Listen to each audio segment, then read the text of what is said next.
How are you today? I'm doing well. How are you? Thank you for having me. Oh, same, same, same. I'm good. Congratulations. I actually learned a lot in this docu-series. Number one, what just attracted you to this project in general? Well, I think just that. I think the idea that you can tell a story about an incredible franchise. Obviously, the Celtics are the most winning, organization in the NBA at this point. And so there's obviously so much of that success that is inherent in the story.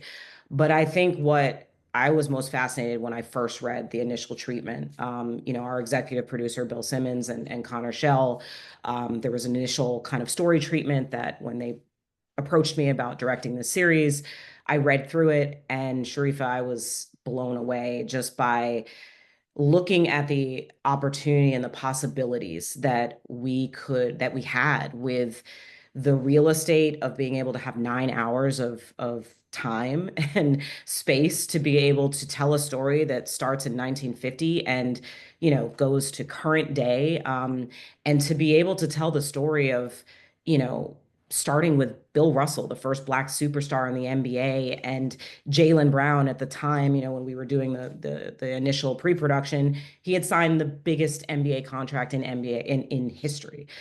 So just looking at, wow, we can really trace the history of not only the NBA, the story of Black empowerment through the story of the Celtics, the story of America through the story of the Celtics, and the story of Boston, which I was fascinated by. And there was a lot that my team and that I, had to learn and unpack, and perceptions and truths that we had to really grapple with and kind of present as best as we could. Yeah, number one, you had almost 100 interviews. You had so much archives.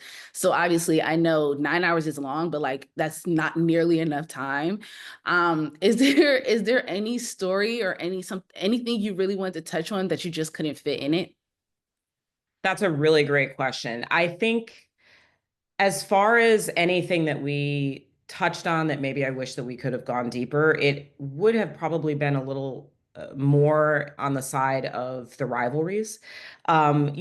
Actually being able to speak with more rivals. And that's something that I know, since the series has aired, there's been a lot of conversation about why is Isaiah Thomas and Magic and where were they? And we reached out to many opponents and rivals, and I felt like, and we all felt as a team, that it was very important to have their voice represented. They respectfully declined, but I do feel like there's an element missing because when you hear James Worthy and you hear Jerry West speak about playing the Celtics, what that kind of mindset, the fierceness of the rivalry and the competition, but also reverence and respect. They respected the Celtics. The Celtics respected the Lakers. It was, and so I do think, I love that. I wish we could have had a little bit more of that because that's a big kind of part of what creates greatness. I mean, there has to be something that you're battling against, and these were the opponents and the foes that the Celtics for all those years, triumphed over. And so that's that's a part of it that I wish that we could have gone deeper. Yeah. Hey, now, of everything that you did present, what was the moment that you were like, you really understood the emotional weight of what you were doing in the story you were telling? Wow, that's another good question. I think it was in many of the interviews that we conducted. And I think it was in sitting with Karen Russell and Randy Auerbach at Randy's house and hearing these two women talk about what their fathers meant to each other through all those years as, you know, as their family watching it and seeing it and kind of understanding what it meant for Red and Bill to have this relationship, what it symbolized at a time when, you know, we had Jim Crow, and it was one of the, we're talking about this 50s, 60s, 70s, the most racially, divided and tumultuous years in American history. And, to really hear people's personal experiences, when you hear Satch Sanders talk about, what it was like traveling into the South. And, he tells that story in episode 2 about being called boy and his father being called boy. And while these are stories that many, people of a generation, I grew up hearing these stories from my parents, from my mom. She grew up in the South, in Columbus, Georgia, and I was familiar with these things. I am very, very proud that we were able to humanize and bring this history forward for a generation who maybe isn't as familiar with our very recent past. This is my parents' generation and my generation that we spanned in the 77 years that we documented. So I'm like, to answer your question, I think what really resonated with me was the human element of the human experience, how history, it's not that history is very recent. And you saw that through the individuals that we sat down with who are deeply affected by it to this day. Yeah, speaking on race and race issues, Boston is not, they're known for their race issues. How were you able to tell the truth while also still honoring, the relationship the city has with the Celtics and their stars? I think we knew that there was no way, nor did we want to separate the team from the city. There was always this kind of relationship that existed from the very beginning. And you could really trace that through, again, the things that were happening in the country, a lot of the racial change and progress and empowerment that I spoke about at the beginning that you can really trace from 1950 to present. I think there was a moment that in our research that really stood out to us, that as we started to interview people, it continued to come up. And it was the 1970s and the busing mandate in Boston, the violence that ensued during that time, the racial violence. There was just the city had never been as divided as it was during that period of time. And that was something that continued to come up in interviews. When people that we spoke to, when we were trying to just unpack, why does Boston have this negative perception? Why is it seen as a city that would be unwelcoming to people of color? And that answer kept kind of coming back to that period of time and the images that were essentially blasted around the world. The image of Ted Lansmark, who was beaten with an American flag by a busing protester on City Hall Plaza. And we obviously had the fortune of being able to speak with Dr. Lansmark about that day, about the city, about where we are today, and the progress that has been made, the progress that still needs to be made. But it did kind of come back to that time period. And so, yeah, we did try to unpack that and better understand where there is truth and, where some of the perceptions are earned and where they are not earned. And we tried to always anchor that in the human experience, talking to people. There was no, tried to go into this with absolutely no judgment on what the city was or is or should be. We talked to people, to players, to journalists, to people from Boston who lived there and experienced it. And that's really what we presented. Yeah. So one thing I really liked about this was, and you do speak on it, the human experience. And that's the one thing I think I do like about sports documentaries in general is it sort of shows you the bigger side to sports, right? It's not just, the activities we're seeing on the screen, but the human experience of even of the players. As a storyteller in this entire journey, how did it like shift your perspective about storytelling? Wow. Another big question, Sharifa. Like, these are like, who was your favorite interview? No. But yeah, I look, this was such a unique and I would say, special, challenge and experience for me as a storyteller, a filmmaker. I love these types of stories. Like, the fact that it was nuanced is exactly why our team was so excited about it.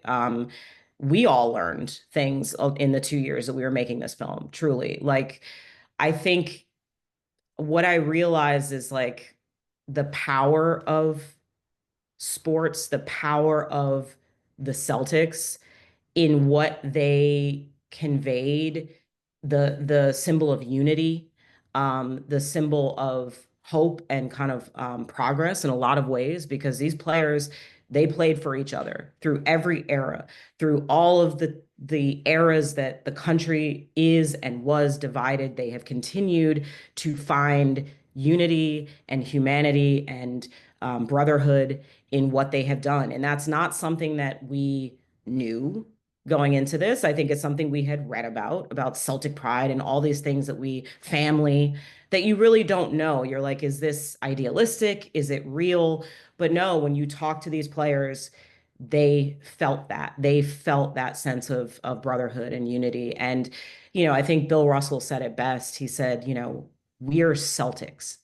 And that idea of what that meant, it was they were all kind of one. And I know it sounds corny, but that is such a powerful message, because they believed in each other. They were all different. They had different belief systems, cultures that they were coming from. And so, yeah, that was, I think, something that as a storyteller, you never know until you get in and you do the, like you said, almost 100 interviews. And when we walked away and we felt truly that unity was real. And that was really kind of a special moment for all of us when we realized that this is a real thing. And what Bill Russell spoke about in 1960 is still present, and those echoes can be heard today. Out of all the interviews, get a little bit more lighthearted. Um, out of all the interviews, which one were you like in the midst of it, like, wow, like I'm in the presence of like a legend? I know it was a lot of them. Oh, yeah, that's so tough. I don't want to single anyone out. Oh my goodness, because there's so many. I guess I'll say an interview that I knew it was going to be a great interview. Kevin Garnett. I knew that he was going to be. I'd seen obviously everything he's done. I know how open and like real he is, and he has such passion. But I think that interview particularly, like I had chills multiple times. Just the way that there's something about his energy that's so raw, that's so kind of like unfiltered, but he's also so thoughtful. And so even having him kind of recount and retell stories or moments, it was always rooted in a feeling for him.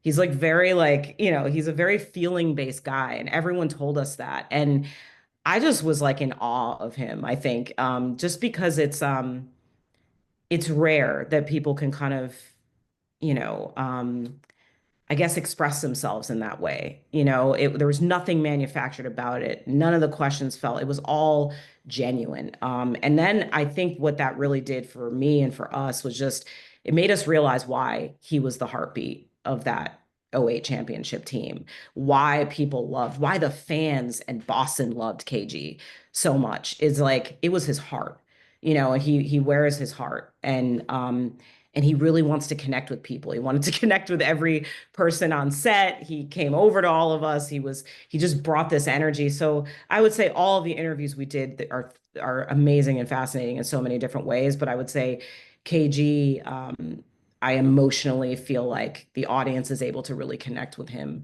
in a way that is really hard, and rare and special. And last question.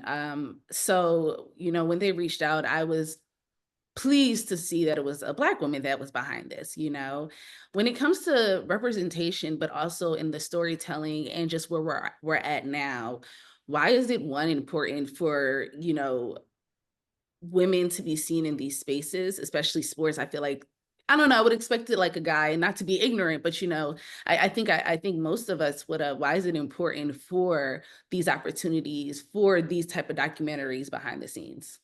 Mm. I mean, I think representation is very important. I mean, how important it is to kind of see yourself in in someone. I've been doing this for almost 20 years in kind of sports storytelling, and and I do think it has changed. Like I do think there are more women and, women of color, and but I do think it is important to have that representation. I think there are things that I don't think about, right? Like as a storyteller, I'm not thinking about the fact that I was very interested in, Karen Russell and Randy Auerbach and Nancy Auerbach as women.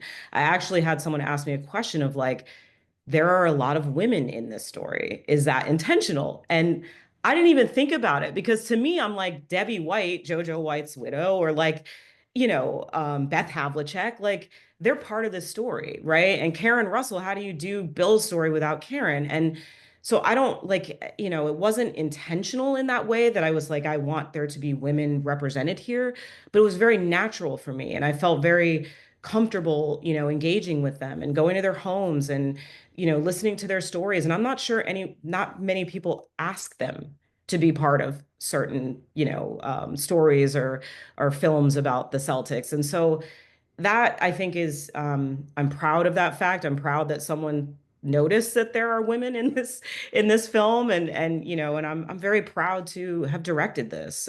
Truly, it was an opportunity of a lifetime, and I just hope that whoever the director is, that you connect with the content and the heart of the story, which is very much representative of the incredible team that I had behind me, and every person that helped put this together.